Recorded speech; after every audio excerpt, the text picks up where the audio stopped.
She cooks, my father said with a tight smile, as if my entire life could be reduced to a sentence small enough to fit between a glass of champagne and a polite laugh. The people around him nodded kindly. One woman tilted her head and said, "How charming!" Another asked if I owned a bakery. I smiled because I had spent most of my life learning how to smile through embarrassment. I'm Claire Bennett, and that night at the Whitmore Foundation Gala in downtown Chicago was the first time I truly understood that my father wasn't ashamed of what I did for a living. He was ashamed of me. The ballroom shimmered under enormous crystal chandeliers that reflected light like broken diamonds across the marble floor. Waiters moved quietly between tables carrying silver trays of champagne and tiny appetizers no larger than poker chips. The room smelled like expensive perfume, old money, and polished wood.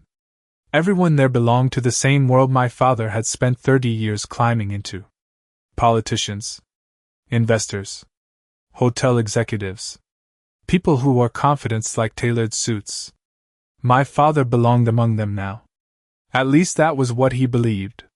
"Claire," my stepmother Vanessa said softly beside me, adjusting the diamond bracelet on her wrist. "Try not to look so serious tonight." Her voice carried that familiar sweetness that never quite reached her eyes. "People here appreciate warmth." I nodded once. "Of course." Vanessa gave me a quick smile before drifting away toward a group near the orchestra stage. She looked perfectly at home beneath the golden lighting, her champagne gown flowing behind her like liquid silk. Across the ballroom, my younger half-sister Madison stood beside a cluster of investors laughing at something someone had said. My father kept introducing her as the future of Bennett hospitality. Every time he said it, Madison's smile widened slightly. She had gone to Stanford. She worked in one of his corporate offices downtown. She understood stock portfolios and luxury branding and all the invisible rules of wealthy rooms like this one.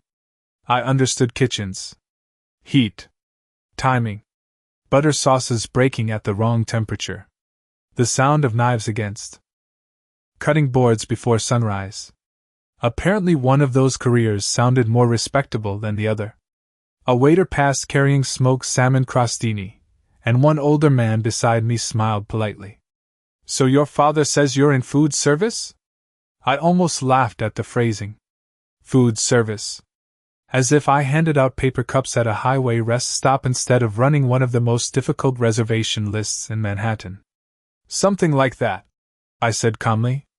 "Well," he replied, "hard work is admirable these days." Hard work. Admirable.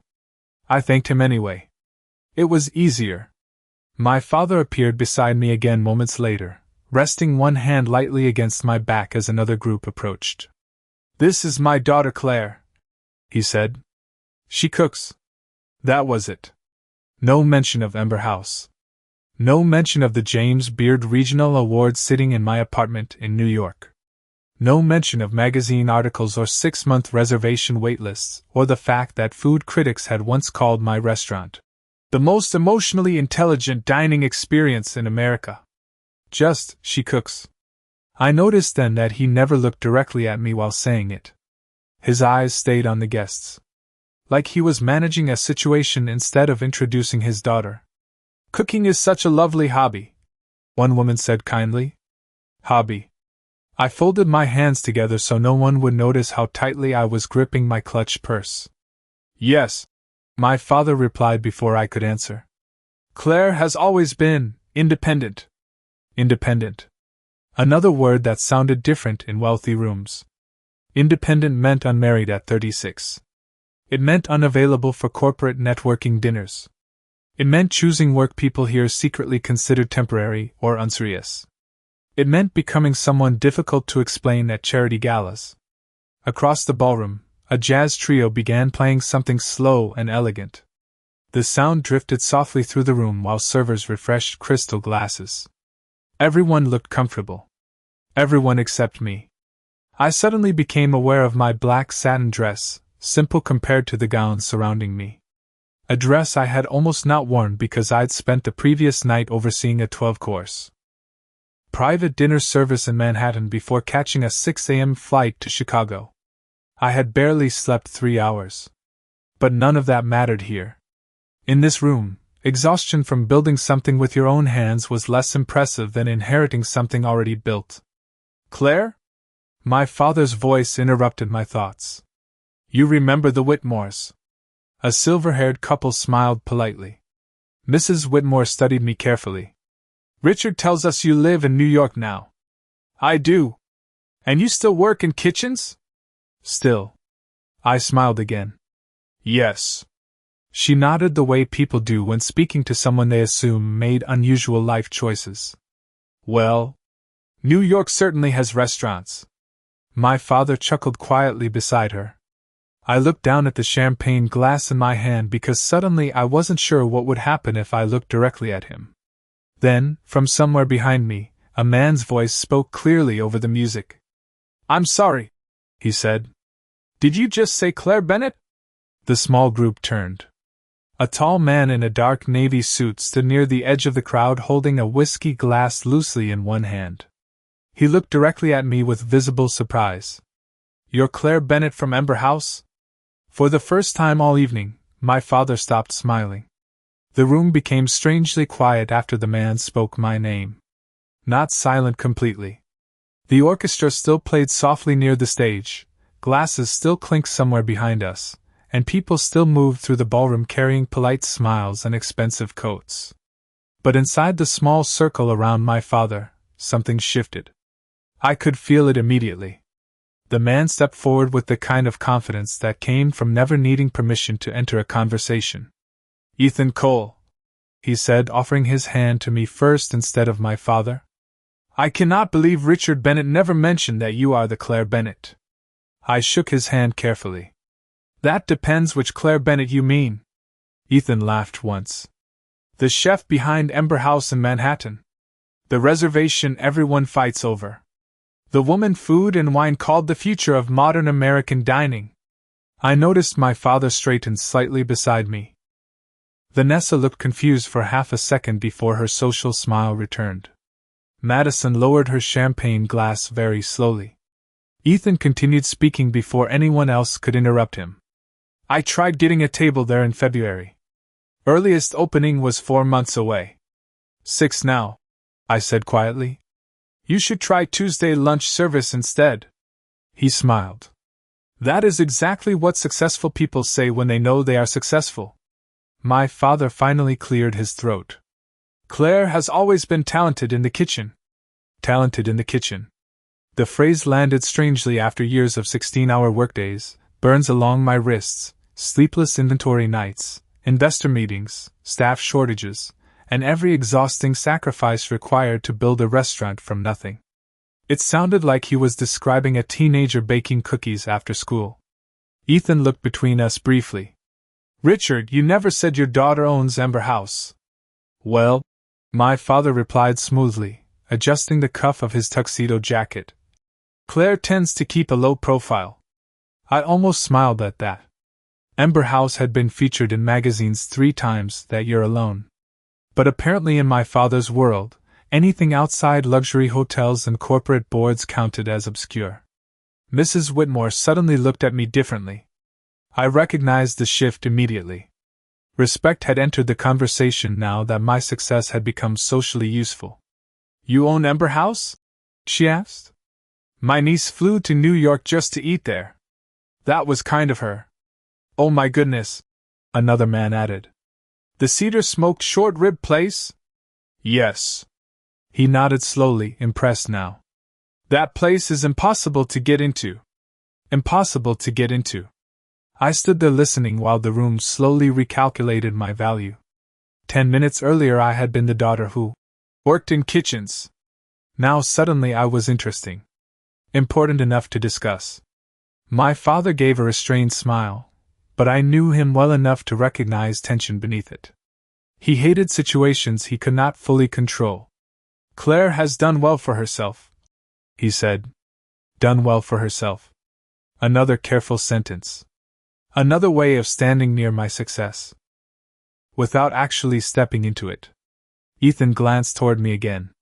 Your roasted carrot dish changed the way one of my hotel chefs thinks about seasonal menus. I blinked slightly. You work in hospitality? Cole Luxury Group. I recognized the name immediately.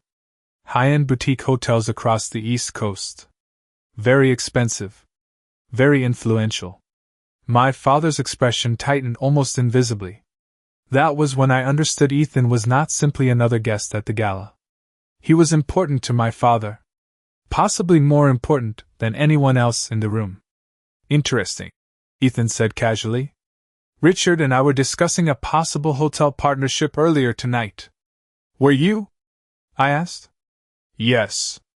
A new property launch in Napa. Ethan sipped his whiskey slowly. Actually, one reason I agreed to come tonight was because Richard mentioned wanting a stronger culinary identity for the brand. I looked at my father then. Truly looked at him. Something cold settled quietly in my chest. Earlier that evening he had introduced Madison as the future of the company. He had introduced me as someone who cooked for a living. But now one of the investors standing in front of us was openly discussing culinary branding as if it suddenly mattered very much. Claire has always had excellent instincts about food, my father added quickly. Ethan raised one eyebrow slightly. That is one way to describe a James Beard winner. There it was again. That subtle shift in the room. Conversations nearby seemed to slow whenever someone recognized my name now. I could feel eyes turning toward me. Interest replacing dismissal. Vanessa touched my father lightly on the arm. Richard, darling, Senator Holloway wanted another introduction before the auction begins. Her timing felt deliberate. An exit strategy wrapped in elegance. My father nodded once. Excuse us for a moment. Before leaving, he looked directly at me for the first time all evening. Claire, he said carefully, try to mingle a little tonight. Mingle. As though I had been the awkward one. As though he had not spent the last hour quietly shrinking me into something easier for wealthy strangers to understand. I watched him walk away beside Vanessa toward another cluster of donors beneath the chandeliers. Madison followed a few seconds later, though not before giving me a long, unreadable look. Ethan remained beside me holding his whiskey glass loosely near his chest. I think I made your father uncomfortable, he said quietly. No, I replied after a moment. You just made it harder for him to pretend I was small. For a few seconds neither of us spoke. Ethan looked toward the ballroom where my father was already shaking hands again, his posture relaxed now that he had returned to familiar territory. The version of himself he preferred lived in rooms like this. Perfect tuxedo. Controlled smile. Expensive watch catching the chandelier light at exactly the right angle. I should probably apologize, Ethan said eventually. I did not realize your father was trying to keep your identity quiet. I let out a soft breath through my nose. You do not need to apologize for recognizing me. He studied me for a moment. You seem surprisingly calm about all this. Calm. I looked down at the pale gold bubbles rising in my champagne glass. People think humiliation always looks dramatic, I said quietly. Most of the time it just looks like standing still and pretending your chest does not hurt. Ethan did not answer immediately. I appreciated that. Most people rushed to fill silence because it made them uncomfortable. Kitchen work had taught me silence was useful. You learn more listening than talking. Across the ballroom, the auction presentation began near the stage. A woman in an emerald gown spoke into a microphone, while images of children's hospitals flashed across giant screens. Applause rolled politely through the room. I watched my father near the front table speaking with two investors while Madison stood beside him smiling effortlessly. She belonged there naturally. At least according to him. Did your father always dismiss your career like this? Ethan asked carefully. The question should not have surprised me, but somehow it did. Most people avoided uncomfortable truths in wealthy rooms. They preferred polished conversations about travel and real estate and wine. I stared toward the stage for a long moment before answering. When I was 22, I got accepted into the Culinary Institute of America. Ethan nodded slightly, recognizing the name immediately. My father asked me if I was really planning to waste my grades on cooking. Saying the sentence out loud still carried a strange sting even after all these years. He wanted finance. Or law. Something people at country clubs could brag about. Ethan leaned one shoulder lightly against the bar beside us. And you chose kitchens anyway. I chose kitchens anyway. I remembered the exact night I told my father. The disappointment on his face had been quiet. Controlled. That almost made it worse. He had not yelled. He had simply looked at me the way people look at expensive clothing ruined in the wash. My mother tried to defend me, I continued. She told him cooking made me happy. What did he say? I smiled faintly without humor. He said happiness was not a career strategy. Ethan shook his head once under his breath. The orchestra shifted into another slow jazz piece while guests moved toward the auction tables. Somewhere nearby, silverware clinked softly against china. The ballroom remained beautiful in the careful artificial way luxury spaces always did. Nothing in rooms like this was accidental. Not the lighting. Not the flowers. Not the conversations. Especially not reputation. Amber House matters to people, Ethan said after a while. You probably know that already. I know reservations are difficult to get. No. I mean it matters. He looked directly at me then. People talk about your restaurant like it makes them feel something. I blinked once, caught slightly off guard by the sincerity in his voice. Most wealthy investors discuss restaurants as branding tools or revenue streams. Very few talked about emotion. That was always the point, I admitted quietly. Ethan smiled. Then you succeeded. Before I could answer, Vanessa suddenly appeared beside us carrying a fresh champagne flute she clearly did not need. Claire, she said sweetly. There you are. Your father has been looking for you. I almost asked why. He had spent most of the evening trying not to acknowledge me too loudly. But Vanessa's expression warned me this was not really a request. Ethan straightened politely. Mrs. Bennet. Mr. Cole. Vanessa's smile sharpened almost invisibly. I did not realize you and Claire knew each other. We do now, Ethan replied calmly. Something about his tone seemed to irritate her. Vanessa turned back to me. Richard would like you at the Whitmore table for the next presentation. I nodded once. Of course. She hesitated slightly before lowering her voice. And Claire? Yes? Tonight is important for your father. There it was. Not an insult exactly. Something quieter. A reminder. Do not embarrass him. Do not become inconvenient. Do not forget your place in the performance. I held her gaze for 2 seconds longer than usual. I would never intentionally make him uncomfortable, I said softly. Vanessa's smile returned immediately, relieved by my answer. But she misunderstood me completely. Because for the first time in years, I was beginning to realize I had spent my entire life making myself smaller just to protect my father's comfort. And suddenly I was not sure I wanted to keep doing that anymore. Vanessa guided me through the ballroom with one hand lightly touching my elbow, the gesture elegant enough to appear affectionate from a distance. Up close, it felt more like steering. We moved between crowded tables covered in white orchids and flickering candles while conversations blended into one steady hum beneath the music. At the front of the room, my father stood near the Whitmore table speaking confidently beside a large display model of a luxury vineyard resort. Napa Valley. Of course. Wealthy people loved selling each other versions of peace they would never actually slow down long enough to enjoy. Claire, my father said as we approached, his smile returning the moment nearby investors looked our way. There you are. There you are. As though I had wandered off accidentally instead of spending the evening quietly surviving humiliation. He introduced me to 2 more executives whose names disappeared from my memory almost immediately. Men with expensive watches and firm handshakes who spoke about market positioning and brand elevation while drinking 30-year-old scotch. One of them nodded toward me politely. Richard tells us you live in New York. I do. Hospitality business too? My father answered before I could. Restaurant world. Restaurant world.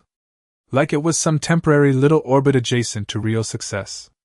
The man smiled courteously. Hard industry. It is, I replied calmly. People either love it or burn out fast. My father gave a short laugh. Claire has always been stubborn. Stubborn. Another word that sounded harmless until you remembered the history attached to it. I remembered being 24 years old, standing in a tiny apartment kitchen in Brooklyn after finishing a 14-hour shift at a restaurant where the air conditioning barely worked in summer. I had burns on both wrists from a stockpot accident earlier that week. My father had called while I was eating cold pasta over the sink. You still have time to come work for the company, he had said. This chef phase does not need to last forever. Chef phase. As if exhaustion, debt, and sacrifice were all part of some artistic experiment I would eventually outgrow. You know, one investor beside us said casually, my daughter wanted to go into fashion design after college. He chuckled softly. Thankfully, she came to her senses. Everyone laughed politely. Everyone except me. My father smiled too, though not fully. Just enough. I looked toward the stage instead of at him because suddenly the ballroom lights felt too warm against my skin. It amazed me sometimes how wealthy people could insult entire lives while holding crystal champagne glasses. The auction presentation ended moments later and servers began circulating with trays of miniature desserts. Lemon tartlets. Chocolate mousse cups. Tiny gold leaf decorations balanced delicately on whipped cream. Beautiful food designed mostly to be photographed. Madison appeared beside our table carrying herself with the same effortless confidence she always had in public. Dad, she said brightly, Senator Holloway wants a quick word before the next presentation. My father nodded immediately. Excuse me, gentlemen. He turned toward Madison without looking at me. Come with me. She followed him smoothly through the crowd. For a moment I stood alone beside the investor table pretending to study the dessert tray. Families are complicated, one older woman said softly beside me. I turned slightly. Mrs. Whitmore sat near the end of the table watching me with careful eyes. I am sorry. She gave me a small sympathetic smile. Your father loves appearances very much. The honesty surprised me enough that I almost laughed. That might be the nicest way anyone has ever described him. She smiled faintly into her wine glass. Men like Richard build identities slowly over decades. Sometimes they struggle when their children become something unexpected. Unexpected. I thought about the first review Ember House ever received in the New York Times. I had framed it and mailed a copy to my father myself. 3 paragraphs praising the emotional precision of the menu. 2 full pages describing the restaurant as transformative. My father sent flowers the next day with a card that read, "Congratulations. Proud of your perseverance." Perseverance. Not talent. Not brilliance. Not success. Just survival. Like I had completed a marathon nobody expected me to finish. He came to New York once, I said quietly before realizing I was speaking out loud. Mrs. Whitmore looked at me patiently. 2 years ago. He had meetings in Manhattan. Ember House had already been open 18 months. I paused briefly.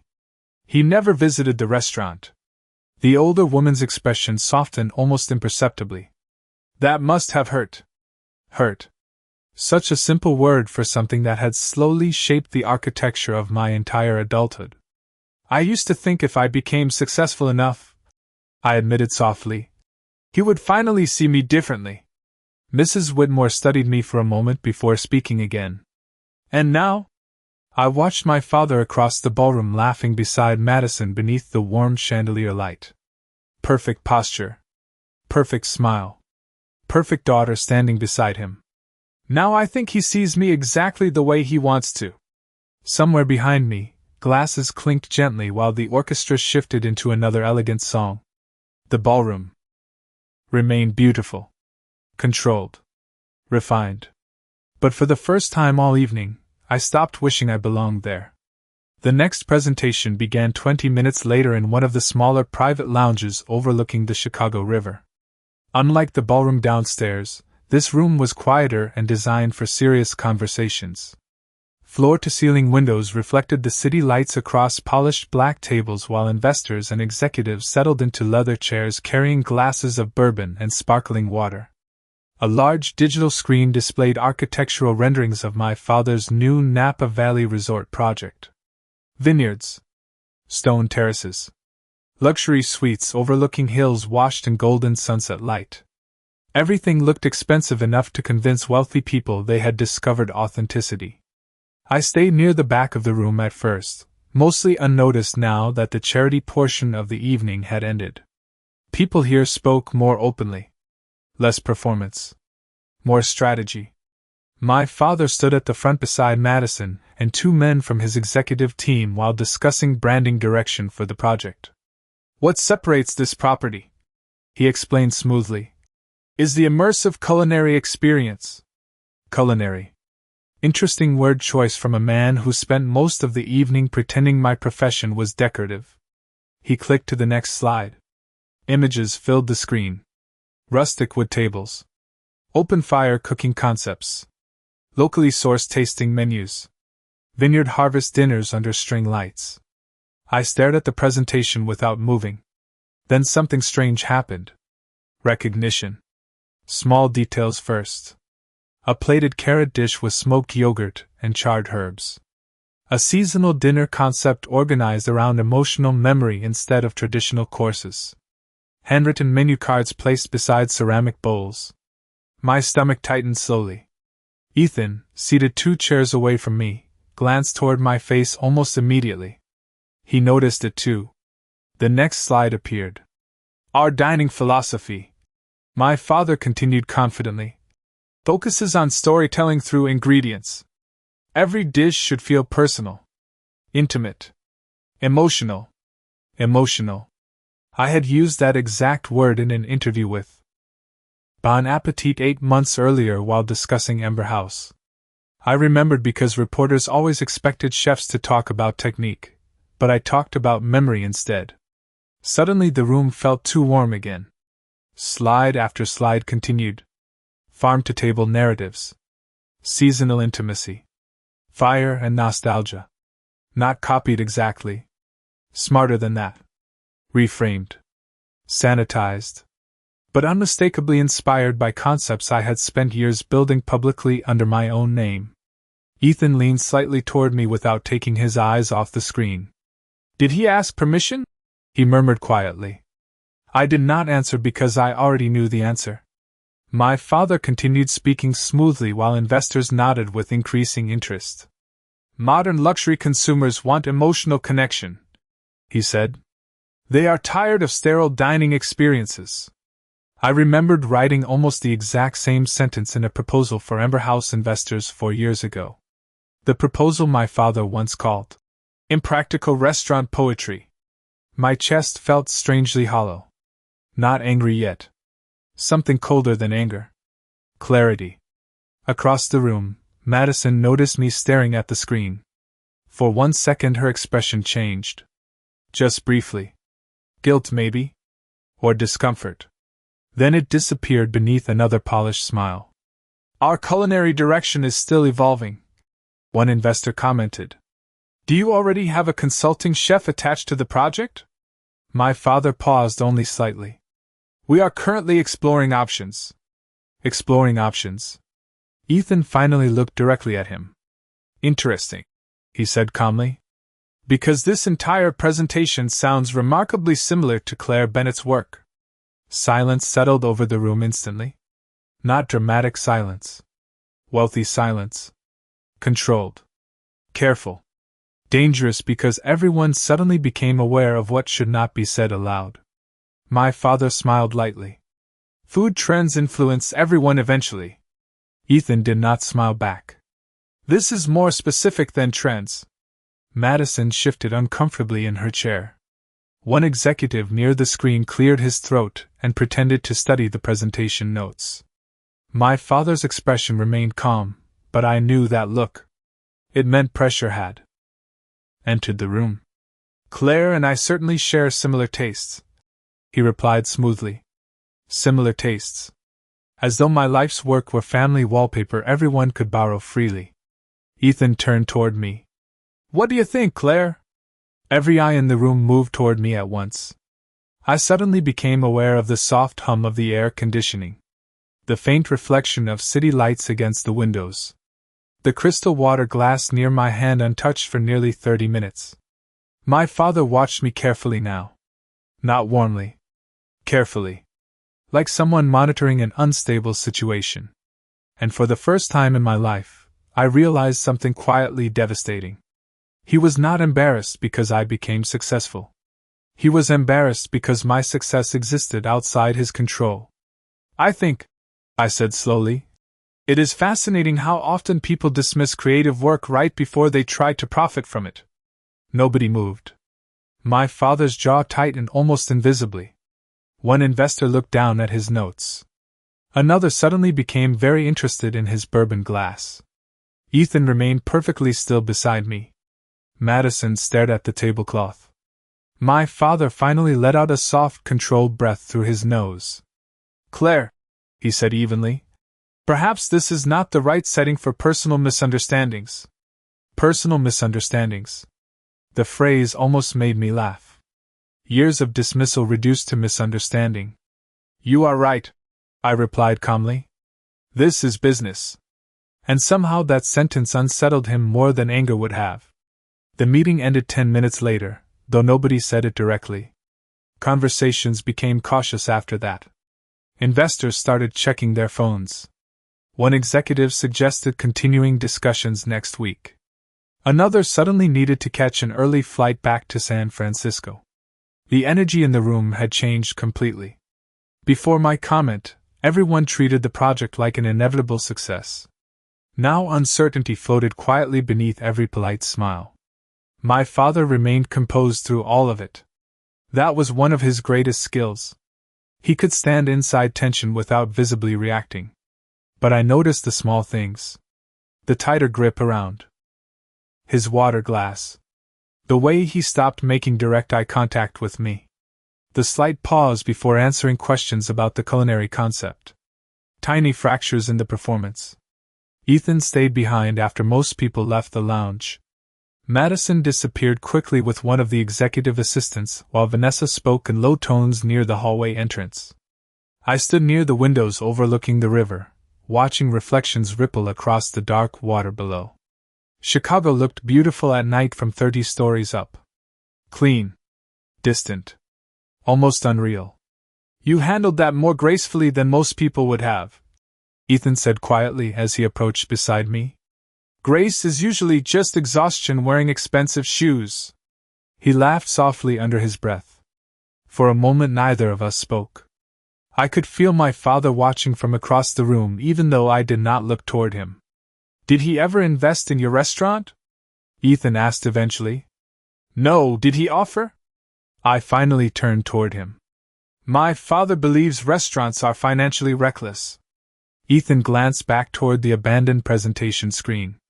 Interesting philosophy for someone building an entire luxury resort around restaurant culture. I smiled faintly despite myself. Apparently food becomes respectable once rich people can market it. Ethan studied me carefully for a second. "What are you going to do?" The question settled heavily between us because for the first time all evening, I realized I had not truly considered the answer. For years I survived my father's disappointment by staying busy enough not to examine it too closely. Kitchens were useful that way. There was always another delivery to check, another sauce reducing, another crisis demanding your attention. But tonight stripped something away. The illusion, maybe. The hope that one day he would finally understand me if I worked hard enough. "I do not know yet," I admitted honestly. Ethan nodded slowly. "Whatever you decide, you should know something." "What?" "Half the investors in that room recognized your work the second I mentioned Ember House." I looked at him carefully. "Why are you telling me this?" "Because your father built an entire strategy around people not connecting their name to the project." That sentence landed quietly but hard. Of course he had. Suddenly dozens of strange moments from the evening rearranged themselves inside my head. The vague introductions. The careful wording. The way my profession kept getting minimized until Ethan interrupted the narrative. My father never expected the room to recognize me. He expected me to remain useful but invisible. Claire. My father's voice appeared behind us before I could answer. Ethan stepped slightly aside while my father approached with measured calm. Up close, his expression looked controlled enough to fool most people. But I knew him too well. He was angry. Mr. Cole, he said politely, would you excuse us for a moment? Ethan looked at me first before nodding once. Of course. He walked toward the hallway without rushing, leaving me alone with my father near the windows. The silence between us felt strangely familiar. Childhood familiar. The kind that arrived right before disappointment. My father loosened his tuxedo jacket slightly before speaking. You embarrassed me tonight. There it was. Not concern. Not apology. Embarrassment. I looked back out at the river lights below us. Interesting, I said quietly. I was thinking the same thing earlier. His jaw tightened. Claire, this attitude is unnecessary. Which attitude? The defensiveness. The public comments. You made it sound as though I stole from you. I turned toward him slowly then. Did you not? The concepts are broad hospitality trends. No, I replied calmly. They are not. He exhaled sharply through his nose. You are overreacting. Overreacting. The favorite word of people who benefited from your silence. You spent years treating my career like a family inconvenience, I said quietly. Now suddenly the same ideas are valuable enough to build a luxury brand around. This is business. He snapped. Exactly. The words settled hard between us. My father looked away briefly toward the empty investor tables. You have always taken things too personally. I almost laughed then because that sentence explained everything about him. To my father, emotions complicated ambition. Vulnerability weakened negotiation. Pride mattered more than connection. He spent his entire life learning how to impress rooms full of strangers while quietly failing the people closest to him. Do you know what the worst part is? I asked softly. It is not even that you used my work. He looked at me carefully now. It is that you still cannot say I was good enough to create it. Something shifted briefly across his face then. Not guilt exactly. Something smaller. Recognition, maybe. But it disappeared almost immediately behind another controlled expression. Claire, he said more quietly now, do not make this uglier than it needs to be. I stared at him for several long seconds before answering. I think you are finally realizing I do not need your approval anymore. And for the first time all night, my father looked uncertain. My father left the lounge without another word after that. He adjusted his jacket once, nodded stiffly toward a passing investor, and disappeared into the hallway with the same controlled posture he used during difficult negotiations. Anyone watching from a distance would have thought the conversation had gone perfectly fine. That was his gift. He knew how to leave rooms before the cracks became visible. I stayed near the windows for another minute after he left. The city lights below blurred softly against the glass while boats moved slowly along the river like quiet shadows. Somewhere deeper inside the hotel, the orchestra downstairs was still playing. Elegant music for elegant people pretending their lives were simpler than they really were. You okay? Ethan's voice came gently from behind me. I turned slightly. He had loosened his tie now, and for the first time all evening he looked less like an investor and more like a tired human being surviving another corporate event. I am not sure yet, I admitted. Ethan nodded as though he respected the honesty. That usually means no. I smiled faintly despite myself. He walked over carrying 2 untouched sparkling waters from the refreshment table and handed me one. I figured you probably had enough champagne diplomacy for one night. That obvious? A little. We stood there quietly for a moment looking out across the river. The silence felt easier with him than it had with anyone else all evening. Not empty. Just unforced. Do you know what bothers me most? I asked eventually. Ethan glanced toward me. It is not even the business part anymore. He waited without interrupting. It is realizing how carefully my father edited me tonight. I stared down at the bottle in my hands. Every introduction. Every sentence. He reduced me before anyone else could decide what to think of me. Ethan leaned lightly against the window beside me. People like your father understand social hierarchy instinctively. They manage perception before conversations even begin. That sounds exhausting. It is. His answer came too quickly for it to be theoretical. I looked at him more carefully then. You know this world pretty well. He laughed softly. I grew up in it. And eventually I realized wealthy people spend half their lives auditioning for each other. That sentence settled quietly between us because it explained so much about the evening. The ballroom. The investors. My father introducing Madison like a future legacy and me like an awkward side note. Everyone performing status constantly. You stopped auditioning? I asked. Ethan looked out toward the river again. I am trying to. Before I could respond, my phone buzzed softly inside my clutched purse. A message from my executive sous chef in New York appeared across the screen. Staff issue handled. Service tomorrow fully booked.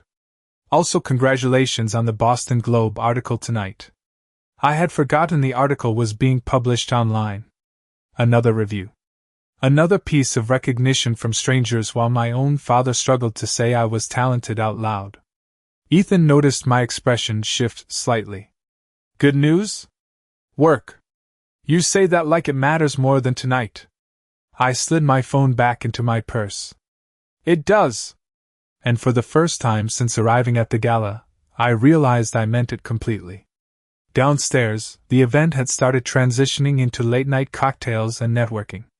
Guests drifted through the lobby in groups while hotel staff refreshed floral arrangements already beginning to wilt under the ballroom heat. Ethan glanced toward the hallway. I should probably head out soon. You are leaving already? Early flight tomorrow morning. He hesitated briefly. But before I go, there is something you should know. I waited quietly. After the presentation ended, 2 investors approached me privately. A strange feeling moved through my chest. About what? About you. I frowned slightly. Ethan continued calmly. Apparently several people in that room had no idea Ember House belonged to Richard Bennett's daughter. Once they realized who you were, the conversation around the project changed. Changed how? They started wondering why your father never mentioned your involvement. I looked down at the marble floor for a second. Because there was no involvement. That is exactly what concerned them. He paused briefly before adding. One investor actually asked if there were legal complications around the culinary branding. Legal complications. Interesting phrase. My father must have heard those same questions already. Suddenly his controlled expression earlier made more sense. This was no longer just family embarrassment. Reputation had entered the equation now. Business risk. Investor uncertainty. Things men like my father actually feared. I did not plan this, I said quietly. Ethan gave me a long look. Claire, I do not think you realize something. What? You walked into this hotel tonight believing your father held all the power in the room. The city lights reflected softly across the windows behind him, while the last traces of evening traffic moved below us. But your name changed the entire conversation the second people connected it to the project. I looked away because suddenly I could not quite process the weight of that truth. For years my father made me feel like the less important version of the family. The daughter with the impractical career. The one difficult to explain at country clubs and investor dinners. But tonight, in one carefully controlled room full of wealthy strangers, his project became unstable the moment my absence from it became visible. Ethan checked the time on his watch before reaching into his jacket pocket. Here. He handed me a business card embossed with simple silver lettering. Cole Luxury Group. Direct number written neatly on the back in pen. In case you decide you want representation before this situation becomes more complicated. I looked up at him carefully. You think it will? Ethan's expression turned thoughtful.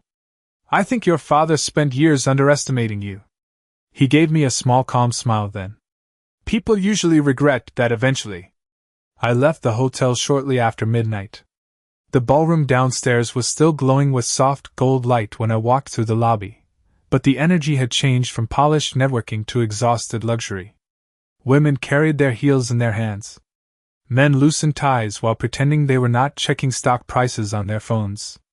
Hotel staff quietly cleared empty champagne glasses from marble tables already scattered with melting ice and folded cocktail napkins. Nobody stopped me on the way out. Not my father. Not Vanessa. Not Madison. That felt strangely important somehow. For years I had been the one chasing connection. Waiting for invitations. Hoping for recognition. Tonight was the first time I walked away without looking back to see who noticed.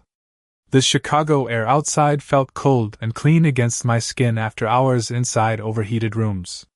Black cars lined the curb beneath the hotel awning while river lights shimmered across wet pavement from an earlier rain. I stood there for a moment holding my coat closed at the collar, and finally allowed myself to feel tired.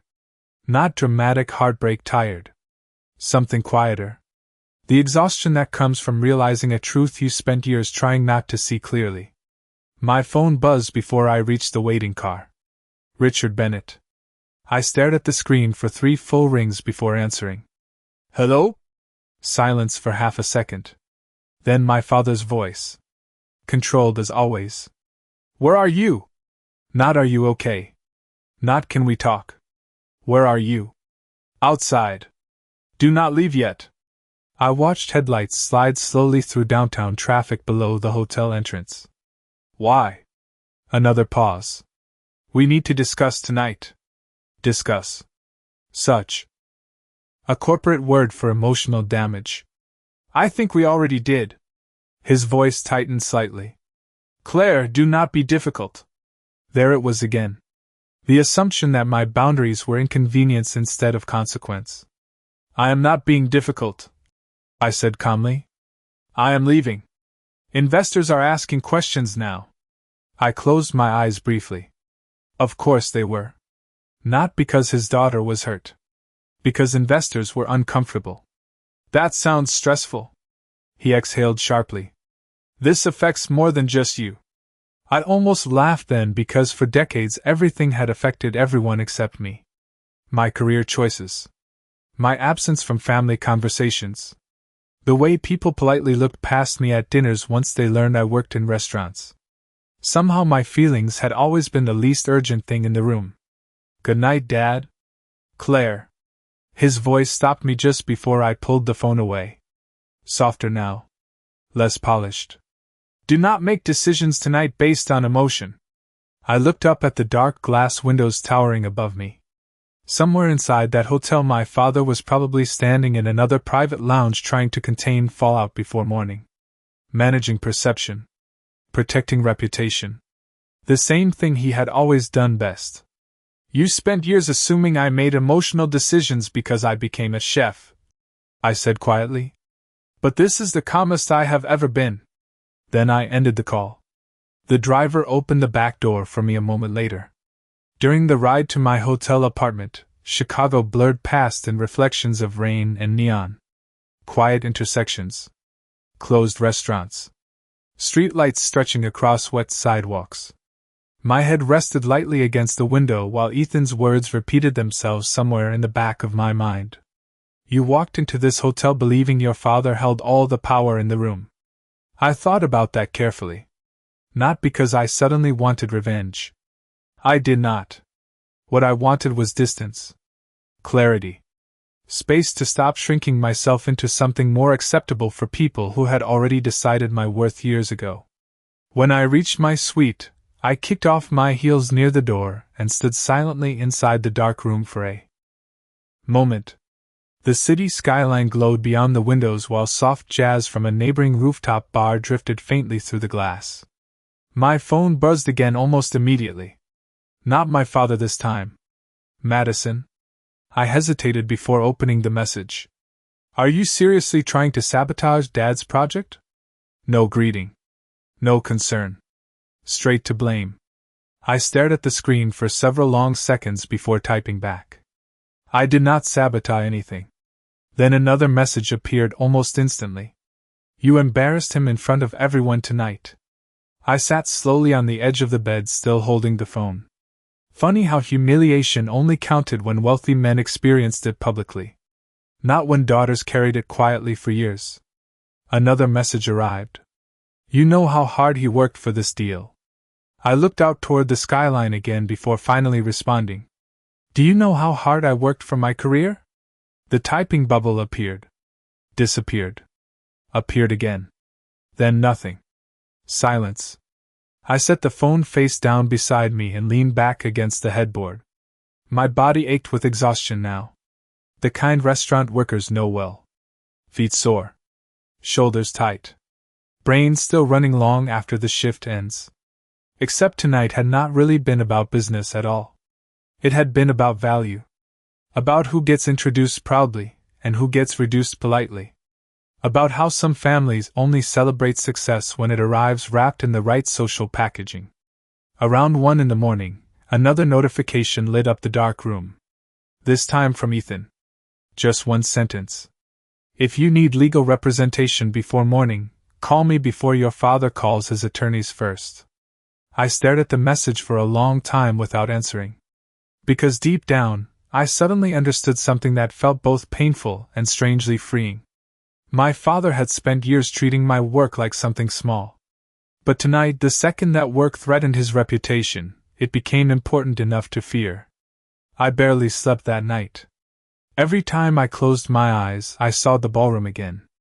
Crystal chandeliers. My father's controlled smile. The careful way he introduced Madison with pride and me with reduction. By 6:30 in the morning, the sky outside my hotel suite had turned pale gray over the Chicago skyline. I sat near the window in one of the oversized white robes the hotel provided, drinking bitter coffee while my phone buzzed nonstop across the table. 3 missed calls from my father. 2 from Vanessa. 1 email from Bennett Hospitality marked urgent. I ignored all of them. Instead, I opened the Boston Globe article my chef had mentioned the night before. The headline filled the screen beneath a large photograph of Ember House glowing warmly against a snowy Manhattan street. Claire Bennett is redefining emotional dining in America. I stared at the sentence quietly for a long moment. Redefining emotional dining. Funny how strangers found language for my work more easily than my own family ever had. Another message appeared from Madison. Dad is furious. Investors are asking questions about intellectual property now. I set the phone down without answering. 30 minutes later, there was a knock at my suite door. Not aggressive. Controlled. Predictable. I already knew who it was before opening it. My father stood in the hallway wearing yesterday's exhaustion beneath a freshly pressed navy coat. He looked older than he had the night before. Not weak exactly. Just worn down around the eyes in a way I had never noticed before. May I come in? He asked. No apology. No warmth. Just formality. I stepped aside silently. He walked into the suite slowly, taking in the untouched room service tray near the window and the article still open on my laptop screen. For a second his eyes paused on the headline before looking away. You ignored my calls. I returned to the chair beside the window. I did. He remained standing instead of sitting. This situation has become more serious overnight. Of course it had. Men like my father only visited emotional damage once it threatened financial consequences. Several investors are reconsidering their involvement until legal concerns are clarified. He continued carefully. Legal concerns? I repeated softly. Interesting phrase. He exhaled slowly through his nose. Claire, I came here to resolve this calmly. Calmly. Another word. Wealthy people used when they wanted consequences without discomfort. I looked at him quietly for several seconds before speaking. Do you know what I kept thinking about after I left last night? His expression tightened slightly. What? When I was 27, Ember House almost failed during the first year. He stayed silent. I called you one night because I was terrified. Payroll was due in 3 days. I had not slept properly in weeks. I wrapped both hands around the coffee mug near my lap. Do you remember what you told me? My father looked away briefly toward the windows. Claire, you said maybe this was proof restaurants were not sustainable careers. Silence settled heavily between us. I was trying to protect you from financial collapse. No, I said quietly. You were trying to protect yourself from having a daughter with an unpredictable life. He finally sat down across from me then, slower than usual. You think I am ashamed of you? I almost smiled at the simplicity of the sentence after years of complicated silence. I think you spent your entire life deciding which accomplishments sounded respectable enough to repeat at dinner parties. His jaw tightened slightly. That is unfair. Is it? I looked directly at him now. Last night was the first time I heard you describe my work as valuable.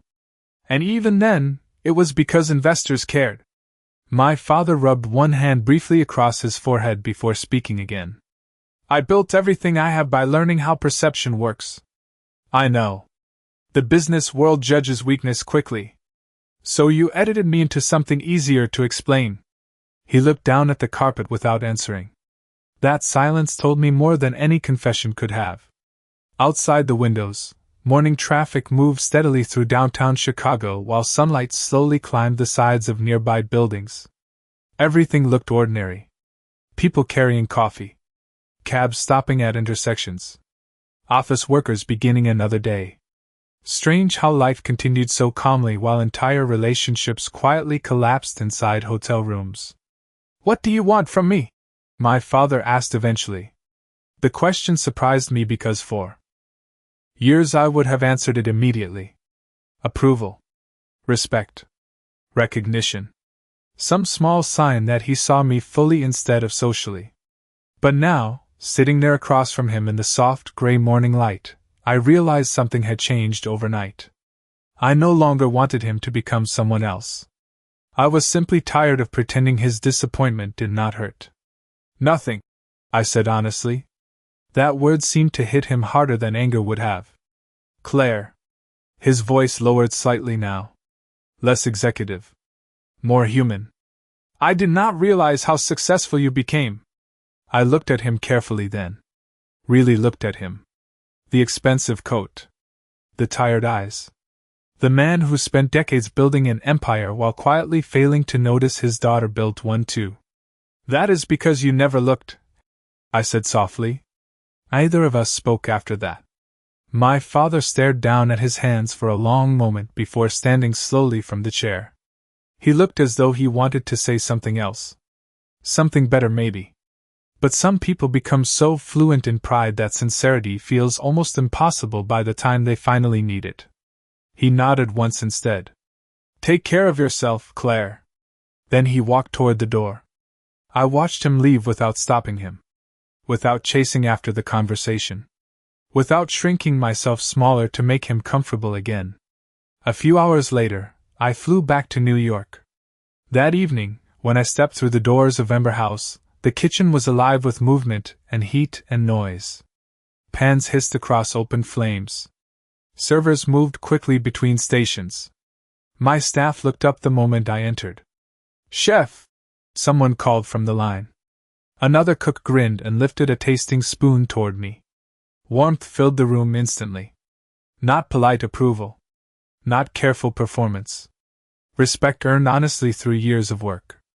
I stood there for one quiet second letting the sound settle around me. Then I tied on my apron and stepped back into the kitchen where nobody had ever needed me to become smaller in order to belong.